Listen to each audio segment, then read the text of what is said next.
Hey there, it's Rick Khan, and in this video, I'm going to reveal how to write sales page copy in 9 simple steps so you can do it in the shortest time possible. Now, this video will be split into 2 parts because I want you to be able to absorb the information in smaller chunks so that after watching each video, you should have the confidence to take actionable steps so you can write a high converting sales page over and over again. And that's whether you're a complete beginner or an advanced writer. Because the truth is, writing a good sales page is a formula and it requires you to write in a certain process. And where most people go wrong with writing copy is that they do their copy in the wrong order with no structure. That's why these 9 steps are designed to give you an exact process that you can repeat, and it will make it easy to write copy that converts into sales. And perhaps best of all, having a process allows you to write sales pages over and over again, because ultimately speed is everything to get it out into the marketplace and test different offers that work for your product and your service. Now, this first video, it'll go through all the things you're going to need before you write a single word. And then part 2, we'll go through the actual writing and putting together your sales copy. Because just before we go into each step, here's something very important you've got to know first. Because before you write a single word or even think about making the copy, you need to be asking yourself these questions, which is, what's the overall strategy? Are you selling to cold traffic or warm traffic? Will you be getting people to the sales page from your emails or on cold traffic ads? And how aware are your prospects of your brand, service, or product? Because all of this will give you a starting point to know where you should begin. But the good thing is, this method, what you're about to learn, it works for any strategy that you implement. And if you don't know yet any of this information, I'll show you exactly how to find it. So getting into it then, let's take a quick look at each step broken down. So then you can get an overview of the process, which is starting from you're building your avatar, finding and reverse engineering your competitors, discover the big idea, create your offer, then you'll create your headline, create the lead, you'll overcome any objections, then you'll add all the elements, which is called your first draft, then finally you'll edit and complete. So each step is designed in a way that puts together the correct order that your copy should begin and end with. So starting with the first step, which is to research your avatar. Basically, before you start writing a single word, you need to understand the fundamentals and emotions behind your customer. This is going to give you the insights and understandings of the person you'll be writing to. And what's important here is that as you create your avatar and research them, you'll want to make a swipe file with all the notes about them. This swipe file is going to be something you should be returning to over and over again as you continue to fill this up, where I also have a full video showing you how to swipe in the right way and also what to look for. Because I'm not going to go into the full details as you should already have an avatar done. I'm just going to be specifically focusing on creating the avatar with the research that's specific to crafting your sales page. And all the things like your demographics, the interests, and the usual things should already be done for your business. But here's the type of research you need to find to make your sales copy, which is the stories. What are the stories your prospects are talking about? Go deep into finding what things they're saying of the before and after picture and what they've been through. You want to find stories of people who are already where your avatar wants to be and look at the transformation and how it changed their lives. What did they go through? What obstacles did they face? Then you want to look for the desperate problems. What's the main problem your prospect is facing and what do they want to overcome?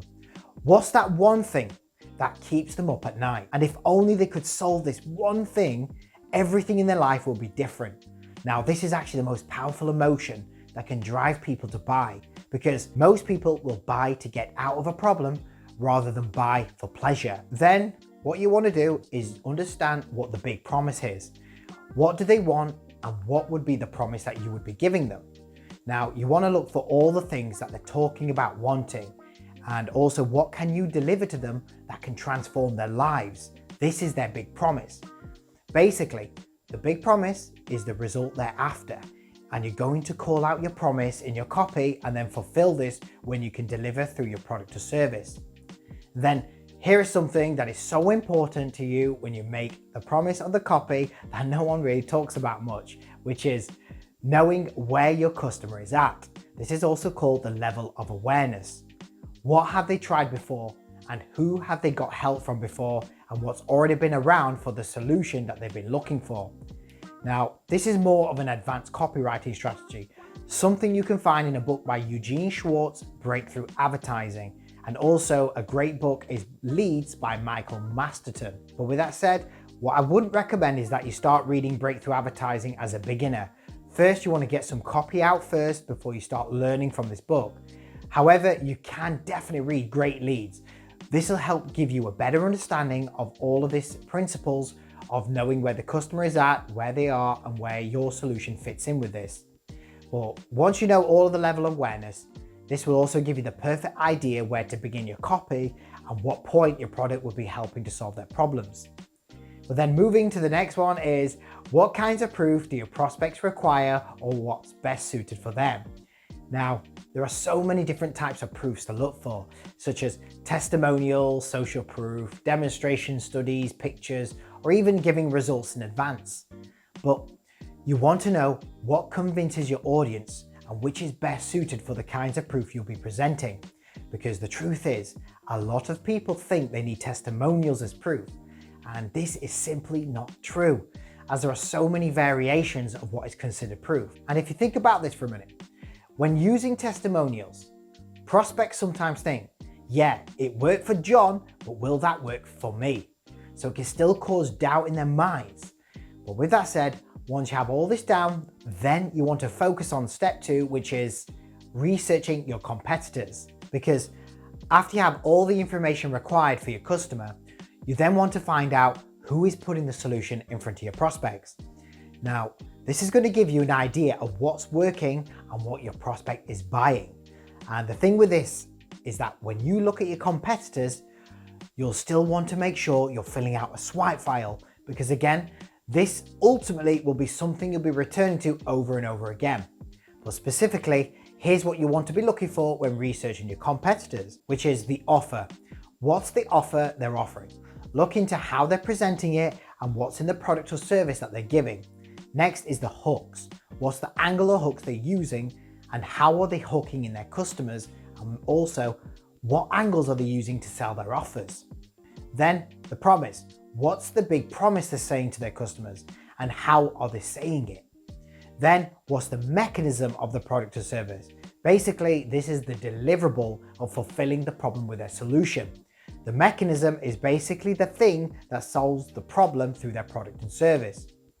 And again, similar to the avatar, what story angles are they using?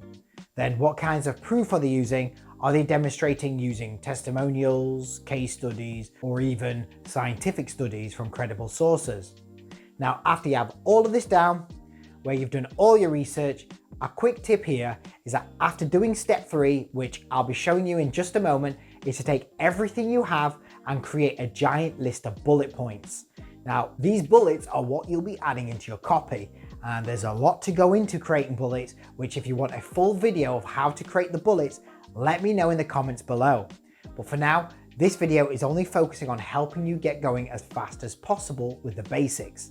But with that said, at this point, you should have a big swipe file of everything that you need to know for the next step, which is now to find the big idea. Now, finding the big idea. This is something that could turn out to be the longest part, and it's something I could spend hours on, where I can make a separate video if requested, because what you're doing is combining everything you've learned to pop the idea in your subconscious mind. Now, I say the subconscious mind because the secret here, it isn't to find the big idea through consciously thinking up of an idea, but instead, the best ideas come from the subconscious mind.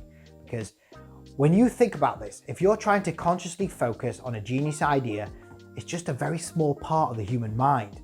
The subconscious, when left alone to absorb and filter everything you've taken from your research, it then starts working to put everything together and connecting. Just like how the best ideas come out of nowhere. Have you ever just taken a shower and something sparked in your mind? This is basically the subconscious popping to the surface. But here are some elements you want within a big idea, because The big idea is a combination of multiple things that combines your story, your proof, your promise, the problems, and your mechanism. That's all combined into a unique way that grabs attention and serves an urgent emotional need of your prospect. When you have this idea, then everything you do in your copy and your whole marketing campaign will always come back to the big idea. Now, before moving to the next part, where we'll take all of this information to start writing your sales copy, here's one last point about the big idea. And that's, you don't want to get this perfect. You might find that a better idea later comes when writing a copy, because the idea can change over time and it's not something you have to get right the first time. Just run with the basic idea, and as you write your sales page, you can change it if it needs be. Now, from this point though, I want you to start gathering as much information as possible so that in the next video, we'll be going through turning everything you've just learned into your sales page. So make sure, if you haven't already, to consider and subscribe below. And for the full video about developing your sales swipe file, you can also check this video out right here. And until then, I'll see you in the next video.